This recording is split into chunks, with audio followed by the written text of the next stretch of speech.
In the diamond industry, around 1 million precious stones are being digitised to prevent fraud. Each diamond will have a unique fingerprint identifying its origin and tracing its history, from the mine it came from to the jeweller's shop window, all made possible by blockchain technology.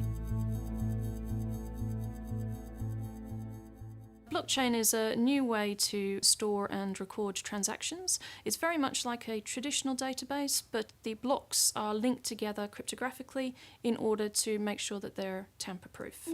Blockchain technology was invented in 2008 to create a digital currency. The primary example that people are familiar with is probably Bitcoin. People are using it as digital cash. But actually people have started to use it more and more for things like their last will and testament, or to declare that a diamond isn't a blood diamond, or even for sharing data. Each block in a blockchain is computer code containing some form of information, such as a contract, certificate of ownership, a statement of authenticity, or proof of a bank's financial transaction.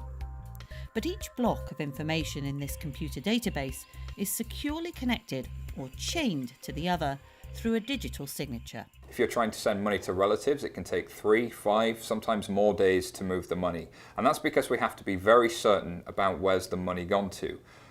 Before, technology didn't allow us to do that quickly and cheaply. With this technology, it would be faster and cheaper, and it would be more secure because the bank has to digitally sign it and would have an audit trail of every transaction that's ever happened. As new information is added, the length and complexity of the blockchain increases, and the computer database gets bigger, with more and more people a part of it.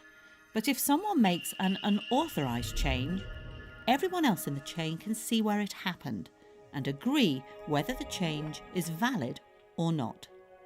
For example, you and I could decide that I was going to buy your house for £1,000, and instead of hiring a lawyer, we could actually decide together that we would register that onto a blockchain. So we would record a contract onto the blockchain that would indicate I have agreed at £1,000 on today that I would buy your house. It would give you a public ledger that would be transparent and anyone could see that I had agreed to pay this. I couldn't go back at a later date and change it to be £500. And we could also do things like transfer the ownership through the title deeds and those kind of things, and that would all be publicly registered in the blockchain. A distributed ledger is something that allows us to produce a tamper-proof record of transactions onto a public ledger. It's very, very similar to how an accounting ledger works, but actually the idea behind a distributed ledger is we get rid of the middleman. We can use distributed ledger technology to help fishermen, for example, in Scotland, to prove the provenance of a piece of salmon. We could say that it was definitely farmed on this time from this lake and in this particular fashion. And that could all be recorded transparently onto a distributed ledger, which anyone would be able to track. Everyone can have an identical copy of a distributed ledger, and this database of assets is shared across multiple sites.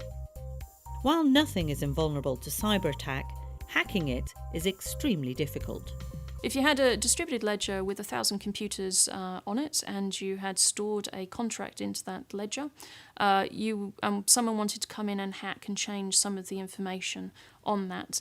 In order to do that, they couldn't just hack your computer, they would have to hack every single other person's computer at the same time and change exactly the same piece of information. The technology could also help small-scale farmers, for example by registering the availability of their produce on a blockchain. It could allow them to create economies of scale and guarantee a supply chain to large-scale customers.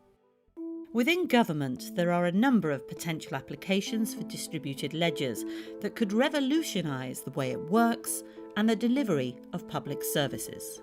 I believe this technology will have a foundational impact on the way our society runs, the way our government runs, the way that we interact with one another in not just economic transactions, but on a day-to-day basis.